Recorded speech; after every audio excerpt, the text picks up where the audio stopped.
Okay, we got a special here coming on tonight um, in regards to all this war jigger-jaggery that's going on towards people wanting to bring harm and hurt and bloodshed into other people's lives. First thing I want to say is this. Whenever it comes to being opposed to terrorism type tactics, especially when using these type of tactics on innocent men, women, and children, there is absolutely no doubt, hands down, that what President Putin has done within the past 3 weeks has violated every war clause that's known unto the rule books. He's broke all of them. Now, whenever it comes to being against this type of tyranny, there's different ways that you can do this. I commend our country so far in what that it has done towards shutting off this, shutting off that, cutting this off, cutting that off, stopping this, stopping that, and now recently, as of this week, assisting towards giving the Ukrainians $1 billion worth of stuff to basically enforce or take care of themselves. The point that God has showed me whenever it comes to involving yourself with this type of warfare, you still got the bully on the block that everybody is scared of, and they're still tiptoeing their way towards what are we going to be able to do to help the Ukrainians. It's almost like all these countries are walking on eggshells, and they're afraid that they're going to hurt somebody's feelings over in the Kremlin. Once more, I'm not a war strategist. But I do know this, according to a war, a real war, it's not one-sided to where one side is constantly being bombarded and being attacked. Whenever it's a real war, you got people that whatever side that they're on, if they get caught crossing information or sharing information, they're considered a spy, and at that rate, they either go to jail or get shot, regardless of what side that you may be on. Obviously, the American people has lost sight in what a true war and what it requires to begin with in trying to stabilize this situation before it even grows worser out of hand. You're going to see in the next few minutes, whenever I show this analyst that's talking, and you're going to hear some of his ideals, you're going to hear some of his remarks, but at the same time, you're going to see this $1 billion that the American taxpayers has made a commitment towards, going to bring all these SUVs and all these this and all these missile launchers and all this other stuff that is basically only going to be prolonging the inedible, which the only way to stop this type of aggression is with aggression. And if it was me, once more, I'm not a military analyst. One of the first targets, if I was the Ukrainians, would be a retaliation against the Kremlin. And every building that they have standing over there with those big bubbles on them would be in the same shape that the Ukrainian real estate would be in. Now, once more, we still got the bully on the block that's punching on the little guy. I realize the Americans, the Ukrainians, the United Nations, they're sharing their opinions. They're helping out in every way that they can, especially the surrounding countries that has allowed for all these immigrants to come in. Now, it's just a matter of time before these immigrants that has come in, that has already created a humanitarian crisis. It's just a matter of time before the pinch, the burden that has been placed upon their lives is going to become so excess to the point that now you're going to have that much more anxiety, you're going to have that much more hatred, that if you don't watch, they'll be taking it out on one another, and the people that they should be taking that aggression out on is the Federation of Russia. Now, I feel so sorry for the innocent lives of those that's over in Russia right now that didn't have nothing to do with this war, number one. Number two, a great deal of them has opposed it. But the bottom line is this: if you're going to be all out and out towards a war, your leader that you have allowed to be in power is now not only jeopardizing his life, but now is jeopardizing all of y'all's lives that live in Russia that have not stood up towards putting a stop to this. To sit and watch basically a civil war unfold to where you got cousins shooting cousins, you got uncles shooting nieces and cousins, and you got all this bloodshed going on over a piece of real estate. And I still go back to the fact that COVID put such of a strain on the oligarchs that this was a way that they felt like that they was going to be able to retrieve some of their losses by going in, giving the impression that they was some sort of a liberator, okay, thinking that they was going to be welcomed, and thinking that this thing was going to be a shut deal case, 2 or 3 days, maybe a week tops, going to be over with. Well, now we're seeing the true Ukrainians. And I applaud them and I give them 2 thumbs up towards what that they have been involved in towards fighting the giant. It's kind of like David and Goliath. Okay? The Russians is Goliath. The Ukrainians is David. Well, how are you going to be able to defeat Goliath if you only have little bitty pebble stones to throw at Goliath? Why, Goliath is throwing big boulders. Talk about being unfair. It don't even reach the category of being fair whenever you're looking at the terminology of a war. I've always been taught what's fair for the goose is fair for the gander. My concept is that if you can dish it out, you better be willing to take it. The president of Russia has jeopardized the lives of millions of people already in senseless death that he is steadily bombarding innocent men, women, and old people and young children alike.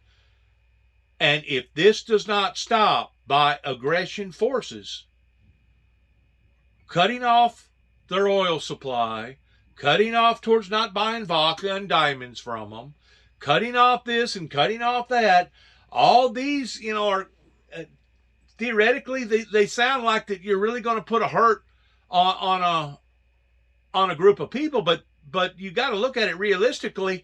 Russia is like twice the size of the United States. I think it's got 11 time zones.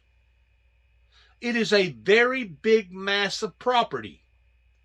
And to think that we're so arrogant over here that shutting off towards not buying vodka from them, or shutting off towards not doing this, or shutting off towards not doing that, is going to stop this aggression. We are only kidding ourselves. We are only fooling ourselves. That's the reason why within the first few days, whenever this first started, whenever I seen how that they was tiptoeing around, walking on eggshells, oh, we can't hurt the bear's feelings. Oh, we can't dismantle the bear, the grizzly bear. He's gotten hungry. Oh, we can't make the grizzly mad. If you do not go after this guy full throttle with everything that you got, he will soon describe to you what the elements of true war is. And you can take that to the bank, United States. You can take that to the bank, NATO. You can take that to the bank, the United Nations. He has already committed such acts of lawlessness in the name of the military standards that I'm baffled that somebody hadn't already went in there and desecrated the Kremlin. Desecrated it. The way that he's desecrating the people in Ukraine. Now, I'm not a violent man.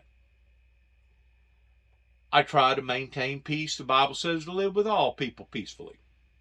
But as of today, by listening to the remarks coming from Putin in rallying his people and standing underneath the cross towards trying to make them feel obligated or giving them a guilt trip, well, the Bible says that what greater love have there than a man lay down his life for his friends? I've been preaching that now for 30 plus years over here to the Americans. That has went in one ear and out the other. They talk the talk, but they're not willing to walk the walk. The proof is in the pudding towards what has occurred here, how that they have not participated in supporting the windmill ministries, but actually has either attacked the founder of the windmill ministries or allowed for him to be attacked. 30 plus years, I am fixing to unload material on so many people that is going to be an embarrassing situation to so many different law agencies in America that it's not even going to be funny because I've got the facts to prove it. Everything that I've told you about, I can prove. Getting back to this situation, I want you to watch part of this film, and then I'm going to stop it and I'm going to talk pertaining to us obligating already $1 billion. Okay? I don't know what China's going to do. To be quite honest with you, I don't think China even knows what China's going to do. I think China is very clever. They're standing back on the sidelines, and they're not wanting to voice their opinion one way or the other. I'm sure that they're looking for the spoils. I'm sure that they're looking for the proper opportunity. That way, they can move in and take advantage of this situation, regardless whether it be on one side or the other. They're playing neutral right now. They're not becoming committed or obligated towards making any open statements. Very, very wise in what China is doing right now. Very wise. Let's watch this, and then I'm going to stop it, and then I would like for you to view this and see if you think the same way that I think. Ukraine so far, and a lack of basic items like non-perishable food is part of why their advances into Ukraine keep stalling. So would providing food be against these rules? And what would the punishments to China actually look like? China is a lot harder to impose trade restrictions on than Russia is. U.S. trade with Russia was paltry. China is it's among America's largest trading partners. Joining us now is Ambassador Gary Locke. He was the United States ambassador to China during the Obama administration, and former governor of Washington State. Ambassador, thank you very much for being with us tonight. This gets complicated. Now, before we get involved in this any more deeper, okay, he talked about this guy working for the Obama administration. In 2014, whenever Russia done this same playbook thing, towards going over there and agitating a great deal of the people's lives and committing crimes up onto these people in 2014. First of all, Obama never did intercede towards showing who was the boss. Secondly, he basically went in and got away with that and didn't have to suffer any type of complications or repercussions on account of it on a national global scale. So you may be asking, well, what's your point? My point is this. If Obama and his administration would have dealt with this situation in 2014 properly, I truly, first of all, do not believe that we would be seeing the repercussions of the Ukrainian lives that are being destroyed today. It's similar towards that in which what went on out here, and David and I, our personal lives, if the court system would have done the proper and right thing, especially after the second, third, fourth time, fifth, sixth, I don't know how many times, probably over 100, over the same family, over the same piece of property right here on the same corner. If the court system would have done the proper and right thing in making an example out of the people that was being the troublemakers, I truly believe that whenever I come back here in 2014, I wouldn't have to have dealt with this. Which, once more, the fault falls upon the feet of the judges and the prosecutors and all of those pertaining to the judicial system in this county towards not doing their jobs. It's called dereliction of duty. You're not supposed to pick and choose towards who you're going to protect and who you're not going to protect based upon their name, their profile, the color of their skin, their religion. This is called discrimination, okay? This is something that the South don't understand because they're still set up on a buddy-buddy system, all right? And it wouldn't have mattered if we would have been some of the rich farmers out here worth, let's say, a couple $1 million. It wouldn't have mattered. What's right is right and what's wrong is wrong, and what was going on out here was wrong. They was not standing in our defense, regardless whether I personally had some sort of a criminal file or my brother did not. You cannot pick and choose from a legal perspective because everybody is supposed to be treated equal. If something is going on in somebody's life that is wrong, you're supposed to act upon it. That is exactly what they did not do. Oh, yeah, whenever we would call the sheriff's office, regrettably, they would come out here, look around, act bung-fuzzled, trying to act like that they didn't know what was happening. But my God, after you get called out here, what, 20, 25, 30, 40 times? Are you still playing the act? It's kind of like what you're fixing to witness here pertaining to this bully that's now trying to blackmail the world because he's got nuclear bombs, like we're all supposed to shake in our boots, because if we don't watch, he's liable to use them bombs on us. The thing about it is, we've got those bombs too. Whatever they can do to us, we can do to them probably 10 to 1. Especially whenever you got NATO and all these other countries that are pointing right now at the Kremlin and various parts of Russia known to have either submarines, etc., etc., etc. This, what Putin is doing, is crazy. This is crazy. But what's even crazier is to sit back and watch the other superpowers allow for it to go on like this. That's the crazy part. That's even more crazy. And we claim to be the police of democracy upon the planet, of the free world? Well, I got news for them, America. They, in one way, they're doing okay towards cutting off this, cutting off that, okay? Maybe they deserve a B. But in not cutting this off at the chase, in not cutting the snake's head off, you get an F. Not only does the United States get an F, but the United Nations gets an F, and NATO gets an F. because I guarantee you all you're doing is prolonging this situation that should have been dealt with within the first 72 hours after it unveiled itself. That I basically predicted several weeks before that it was going to happen.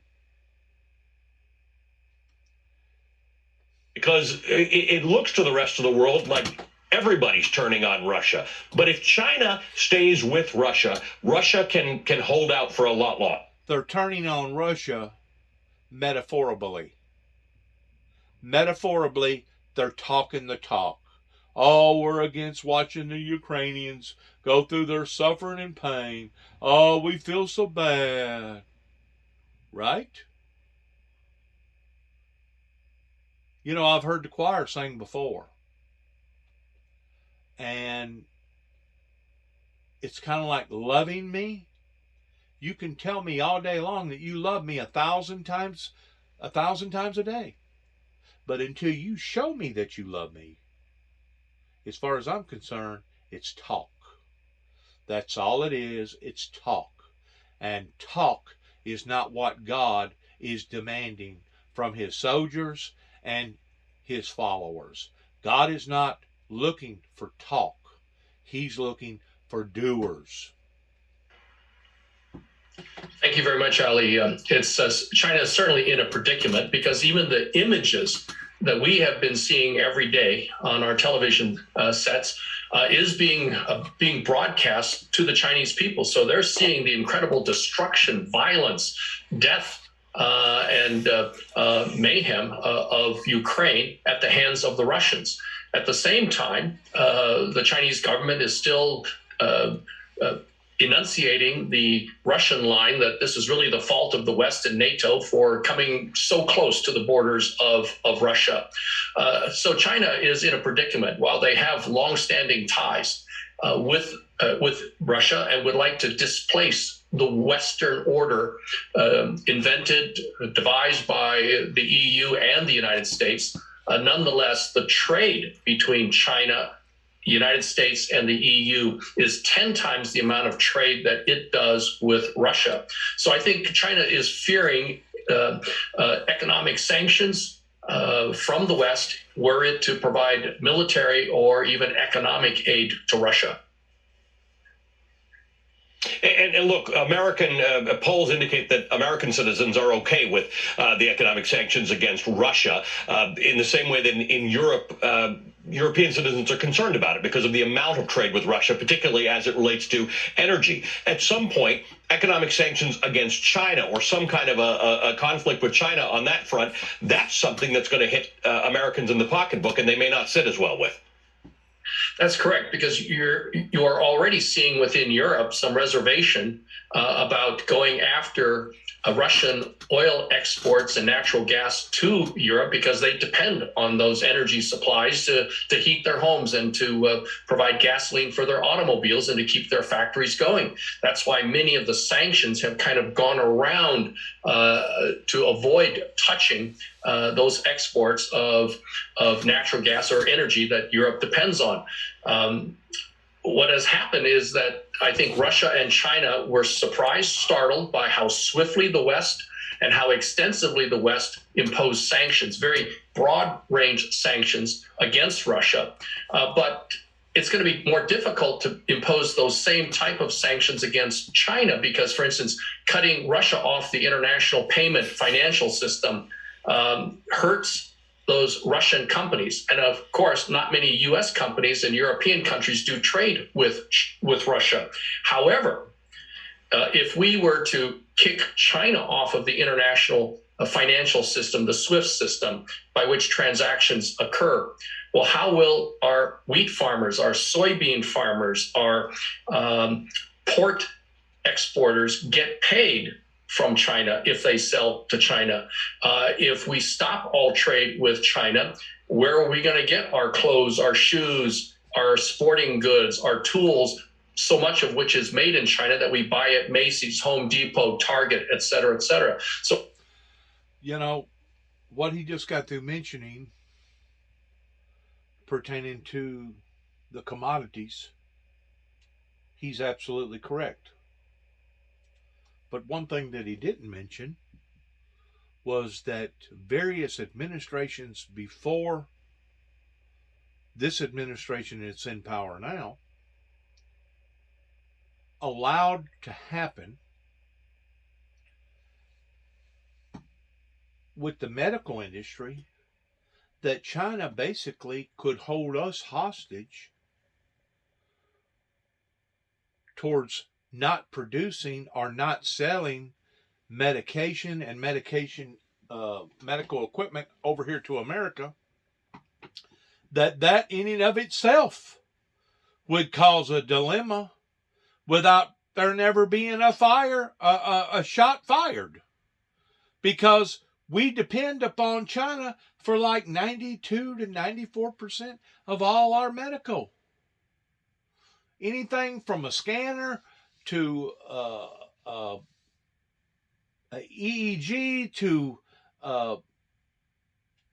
medicine, any type of anything that's associated with the medical industry, we have allowed ourselves through various administrations to become solely dependent upon China.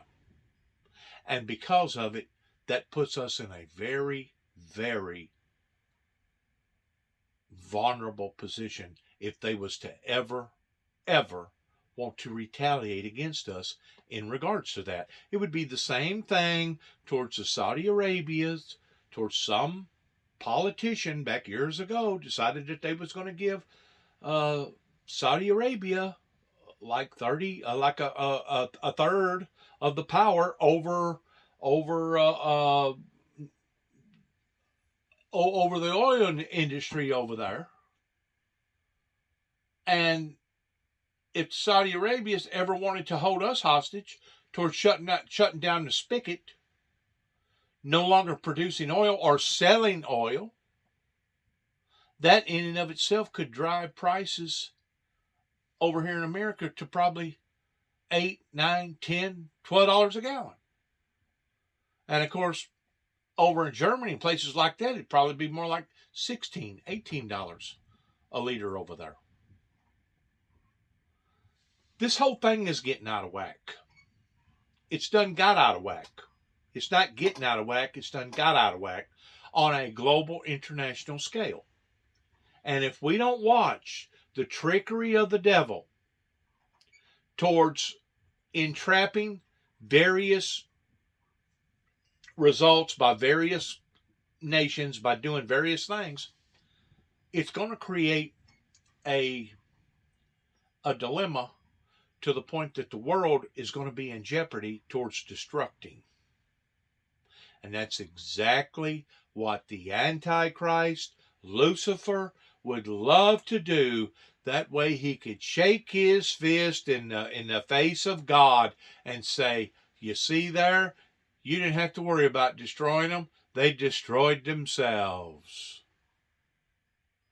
I'm the one that deserves to rule the roost up in the kingdom.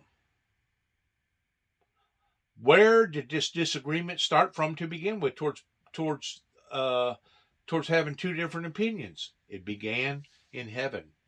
That's where the war began. Not an argument, not a debate, but a war.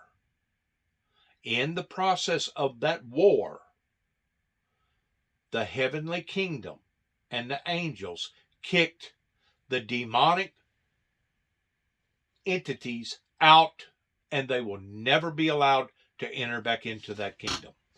Never. No matter what goes on down here to the Homo sapiens. That's what war is.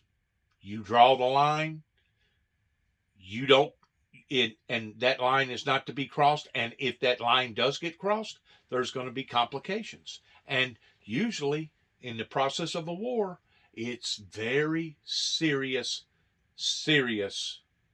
complications.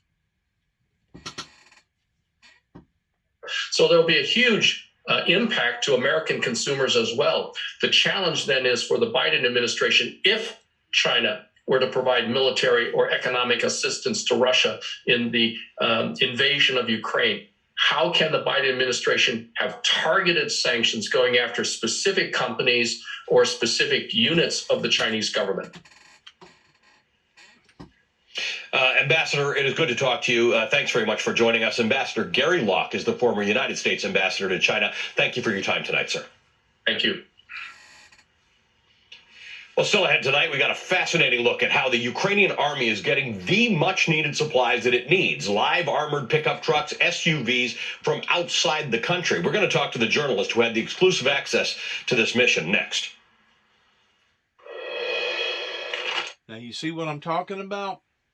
You're going to bring all them smaller targets over into that area that is just going to give the Russians that much more to shoot at and to destroy.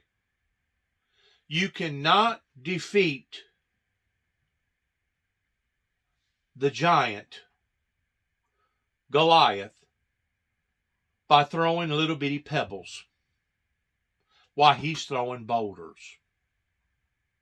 All you're going to do is delay what's actually occurring here, and all that equipment that you see going down the road that I'm pretty sure the American taxpayer has paid, it'll be tore up. It'll be destroyed within a matter of days. Within a matter of days, it'll be gone. Because it'll be that much more that Putin and his airplane carriers can shoot at in destroying. If you do not try to eliminate aggression with the same type of aggression that is coming at you, it would be, I'm going to use this analogy, it would be like a linebacker on one team that weighs 280 pounds, while the other linebacker on the other team only weighed 180 pounds, or maybe even 140 pounds. It's kind of like putting two boxers in a ring. You got the featherweight, you got the heavyweight, okay? You got the heavyweight. What you're talking about here is President Putin, Russia, that has like 11 different time zones, being the heavyweight, punching on a featherweight. By giving them these smaller items is okay, but you're not going to defeat the enemy with this type of aggression coming up against the Ukrainians, because Goliath has a lot more bigger boulders to throw at them. It's unbelievable how the world, the global society, is trying to handle this by putting on gloves, by walking on eggshells, being afraid that they're going to harm or hurt the President Putin's feelings. Like I said, in 2014, if this matter would have got dealt with appropriately, we would not be looking at what we're looking at today. And I'm not talking about blue and gold or yellow hair. I'm talking about the real deal pertaining to people's lives that are being destroyed even as I speak. To turn ordinary cars into battle-ready vehicles for Ukrainian soldiers to use on the front lines against Russian invaders. Now, here's how it works. The cars are bought from or donated by civilians looking to aid the Ukrainian people in any way that they can. Volunteers check the engines, retrofit them with armored plating, and give them a new coat of green paint so that they're not going to stand out on the battlefield. The vehicles are then piled up and driven south as fast as they can through Lithuania and Poland to a secure checkpoint on the Ukrainian border. So if someone asks you what a trucker convoy for freedom looks like, please show them this picture. Now, one reason we know about this Ukrainian armored truck pipeline is thanks to incredible new reporting by the Washington Post's Steve Hendricks, exploring how critical supplies are making their way to Ukraine from supportive neighboring countries. It's not just cars. These convoys are carrying all kinds of emergency supplies to Ukrainian soldiers on the front line, everything from generators and mobile kitchen units to surveillance drones and night vision gear. The most important equipment making its way over the border: bulletproof vests and helmets to protect Ukrainian fighters from Russian bullets. Now, once the supplies reach Ukraine, the mission quickly shifts from urgent to perilous. Today, Russian Foreign Minister Sergei Lavrov declared that anything carrying military supplies in Ukraine will be considered legitimate targets for Russian strikes. But Ukrainians seem to be willing to take the risk to get the supplies that they need. In other words, by me hearing that, there's nothing off limits, including Red Cross, that if they see a hospital ambulance coming into the area, they're going to blow it up. They're going to blow it up. Along with schools, hospitals, daycare centers. How much longer is the superpowers going to stand back and watch this moron, this vicious villain that, as far as I'm concerned, makes bin Laden and Saddam Hussein look like kindergartners? How much longer are the superpowers going to sit back and allow for this to go on? You talk about an onslaught, you talk about it being totally unbalanced. And I realize, hey, don't get me wrong. Once more, I'm not a military strategist, okay? I realize that President Putin has got nuclear warfare.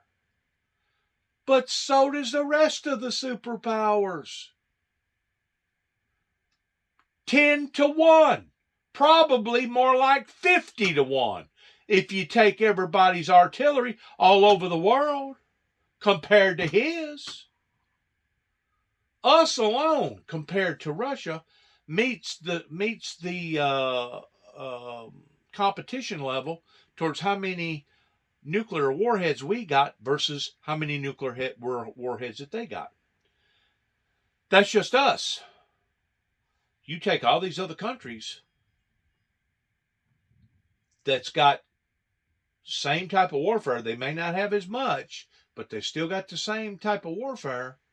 If everybody pulls together and says, we want this to stop, and it doesn't, then Putin is in violation of the International Global War Crime Acts, which gives any nation, as well as all nations, the right to go in and desecrate the Kremlin.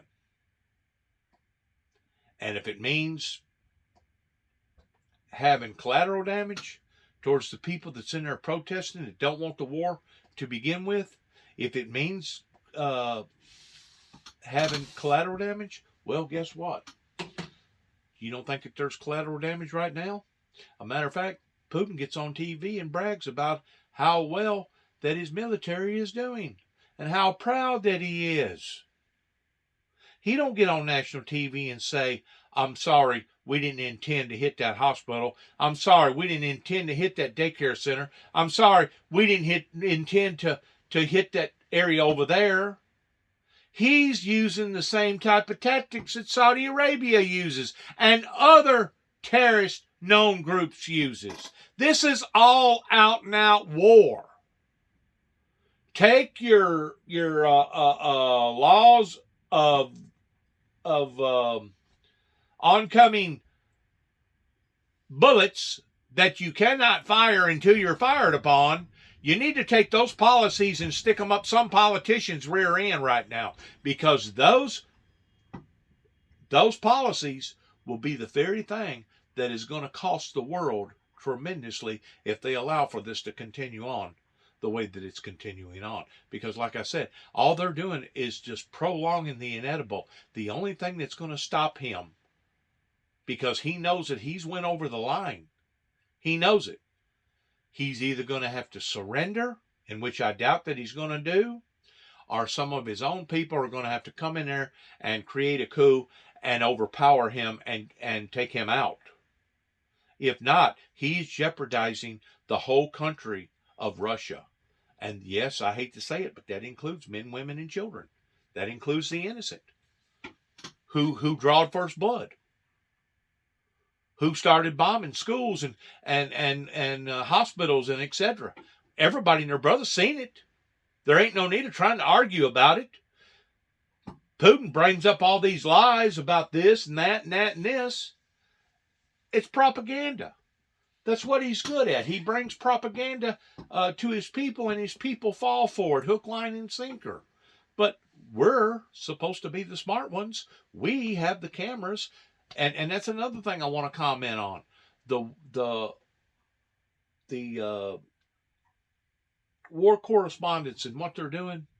I commend them 100% because there was 2 or 3 of them now that's already been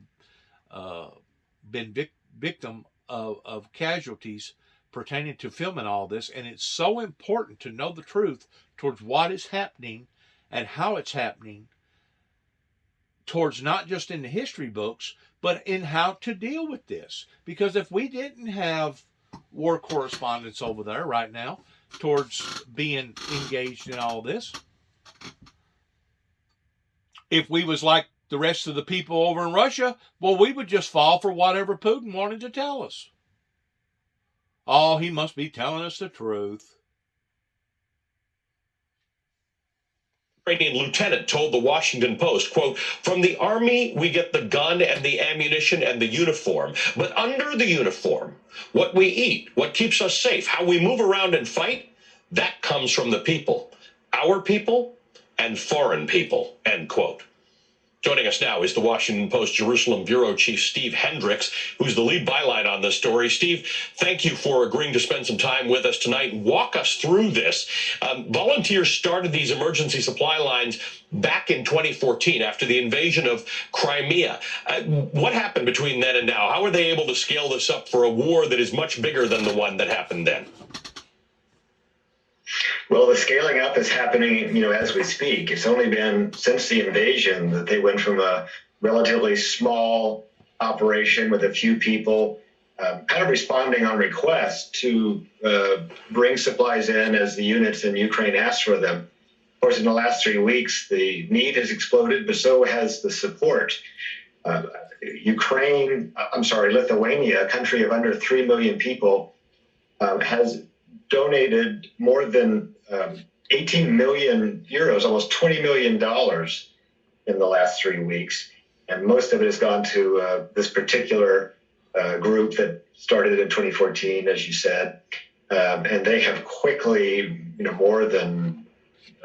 increased by more than tenfold the numbers of vehicles they're buying and converting and shipping, the amount of equipment they're buying. They're shopping all across Europe and China and North America to find bulletproof vests and helmets, really basic supplies. The governments are dealing with the high-end weapon systems, but the soldiers really need basic equipment. And it's that need that these private volunteer operations are beginning to fill in a fairly impressive way. What do they make of the idea that Sergei Lavrov said it today, but Vladimir Putin has said it many times? Anybody basically helping the Ukrainian military is considered a legitimate target. Well, I think they have mixed feelings. One is this is not a secret process. The location of some of the steps along the way, they want to keep as quiet as possible, although they're fully aware that Russia knows what's going on in many cases.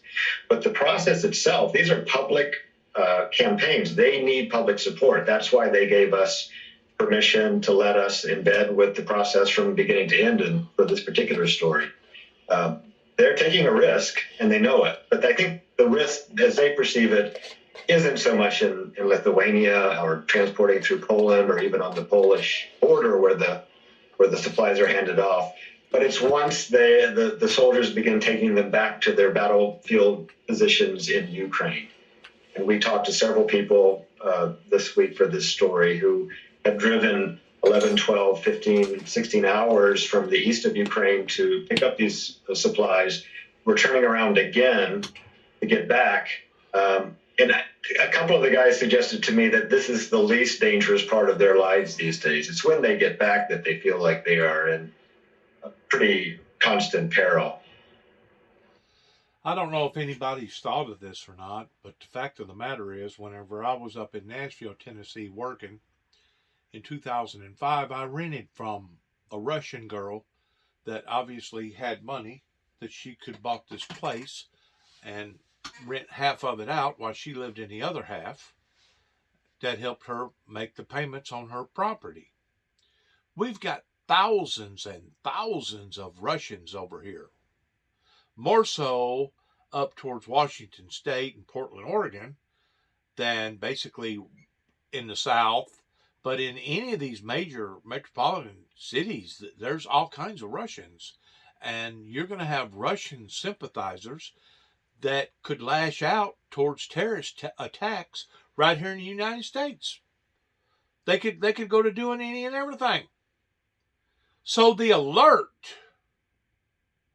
button has really never been given over here pertaining to Homeland Security, telling everybody to be vigilant in regards to all this. Whenever you start having bloodshed on the level that we're seeing bloodshed on, that causes people to change emotionally, psychologically, and to some extent even spiritually, because some of them are going to be willing to put aside their commitments that they was obligated to pertaining to their religious values, and all of a sudden they become vicious. They start lashing out, and we're talking about all out and out terrorist attacks. This is bad. And the people in America need to address this on the same level that they addressed 9/11. Within days or hours after 9/11 occurred, they need to be addressing this the same way, and they're not. Most of them, their opinions in America is, well, I'm glad it's over there and not over here. Or some of them opinion is, who cares? We don't care nothing about them people. And in reality, a lot of the people over here in America really don't care. That's how sorry of a human beings that these people are that's living over here. And I'm talking about full-blooded 100% Americans. They don't care.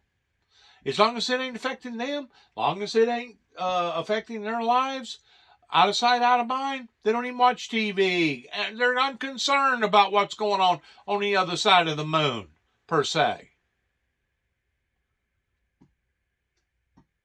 That's how cold, indifferent, calloused, and separated that the American people are right now, which is a very, very dangerous position to play on an international global scale.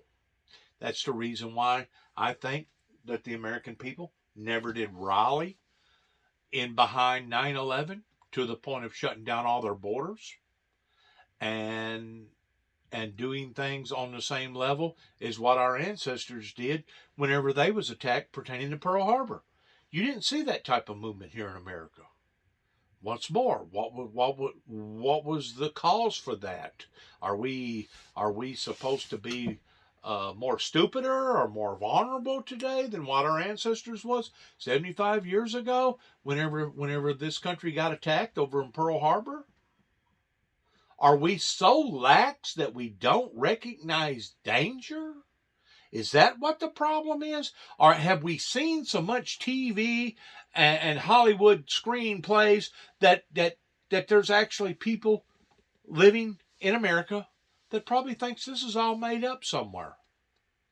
My grandfather, whenever he wound up seeing the first Apollo go to the moon, his reply was, that ain't real. That's not real. They're doing that in Hollywood somewhere.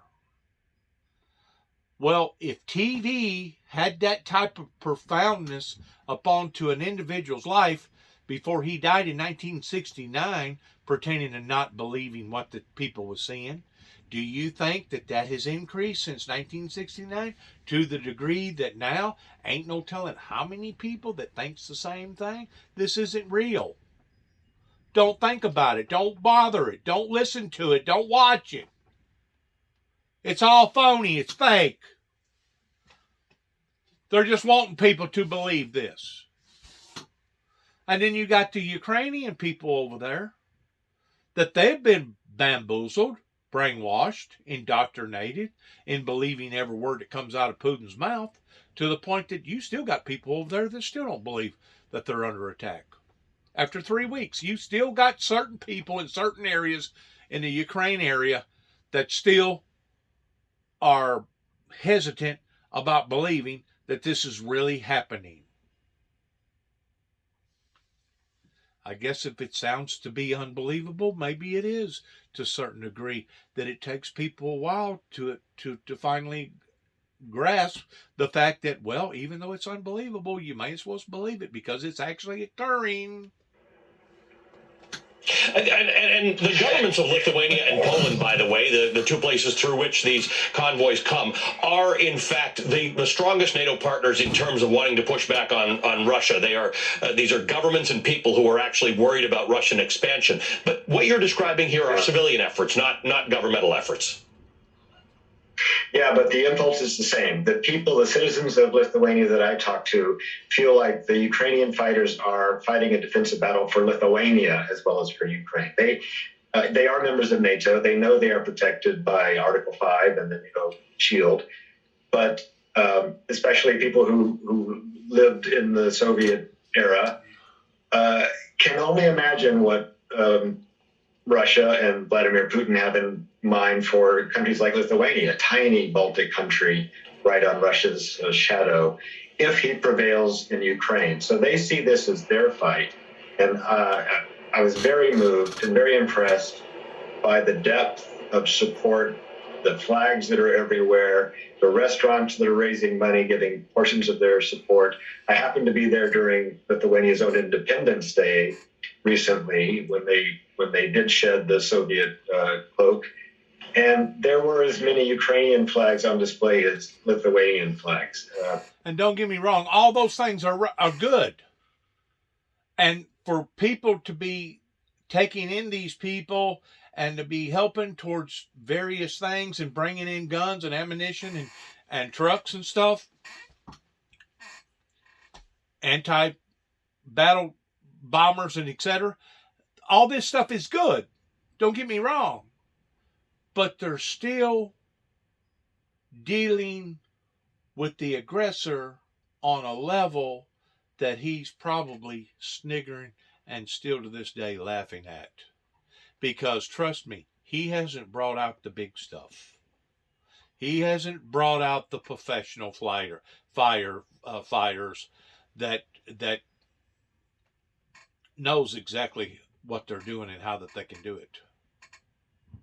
This guy, if he does not get stopped by his own people, or if the combatants don't take him out, this will be a worldwide global problem that the world has never ever witnessed before on levels unimaginable if they do not stop poisonous Putin.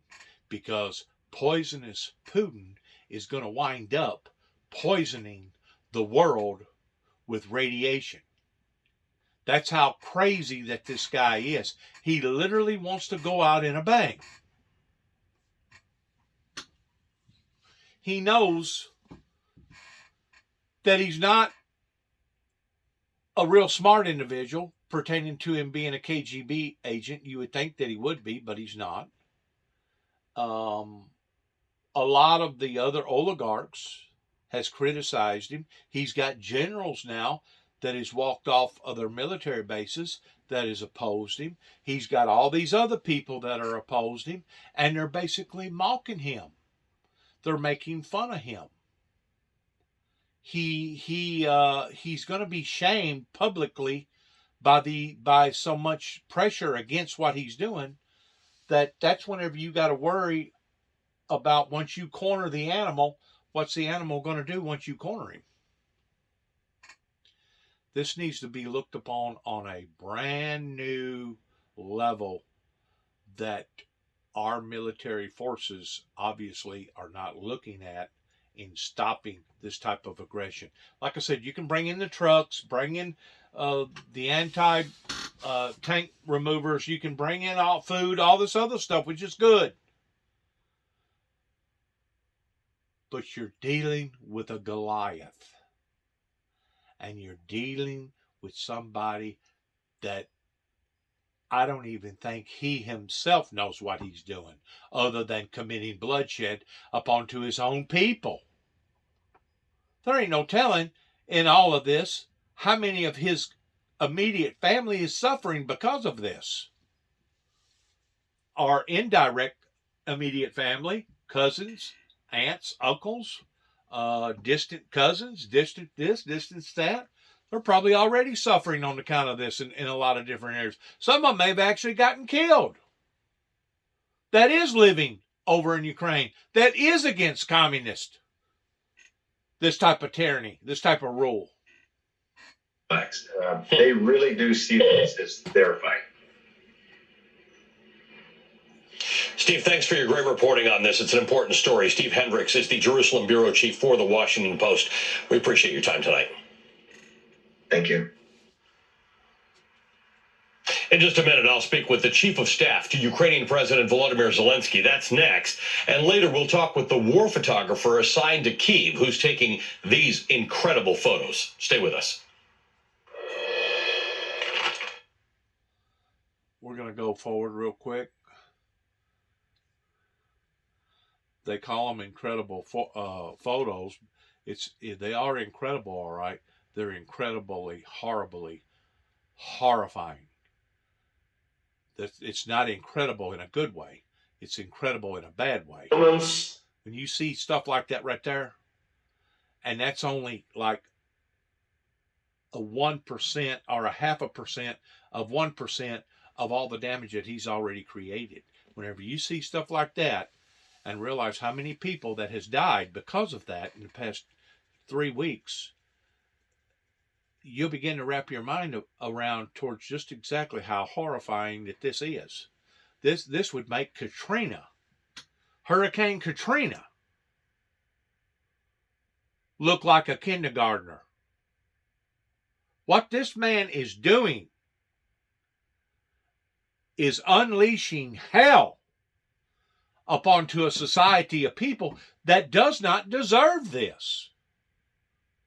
And to even remotely think that somebody like China would side to these people speaks volumes about China, if they truly are thinking about siding up with the Russians. Nobody bombed Russia. Nobody gassed Russia. Nobody done nothing to Russia. This was all provoked by Russia.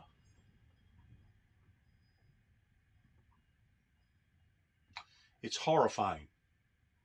And all them buildings that you're seeing in the background, all them skyscrapers, or I say skyscrapers, they're pretty big buildings right there. Number one, first of all, that's probably only a very small percentage of what's actually there in Ukraine, because Ukraine is basically about the size of Texas. You're just looking at basically one town right there, maybe like Memphis, or maybe a part of Chicago or Atlanta. You're not looking at a major metropolitan area right there. But think about it. Those are all targets. People's working and living in those, or was. People's lives are being destroyed. Why, we're still throwing pebbles at this guy. We're still throwing pebbles at his army. And there's no doubt the Ukrainians have done a remarkable job in bringing destruction to the Russian Federation army. But now Putin is bringing out the planes, and he's picking these people off like a bunch of sitting ducks. A bunch of sitting ducks. Once more, Goliath is getting the better end of David. I'm going to end it right there because all of this war stuff makes me, it hurts me. It really, it gives me a sick feeling of not only what's going on there pertaining to now, but it gives me a sick feeling towards what this could develop into that would be consequential worldwide. You keep in mind, whenever World War II broke out, they didn't have nukes. They didn't have the type of armory like they have today. This could wind up being 1,000 times worse than World War II ever thought about being. Like I said, compared to Katrina, Katrina is a kindergartner compared to what Putin has already done to the Ukrainians. And that is saying a lot whenever you compare Hurricane Katrina to a kindergartner. That is saying a lot. But that's putting it in the right perspective. Once more, we want to end by saying good luck to all of us. And we love you in the Lord. Be praying for the situation. Be praying for the innocent lives that's being destroyed. Pray that God will intervene, that there'll be some sort of a practical solution. Pray that there won't be nuclear bombs fired. And just pray for a revival, because it's obvious that the people in this area that didn't want to support a ministry that supported global, international, as well as local peace let the ministry down. And because of it, we're starting to see the complications. We're starting to see the consequences on account of it. Thanks again. We love you in the Lord, as we end all the time by saying shalom, and God bless you, and God bless America.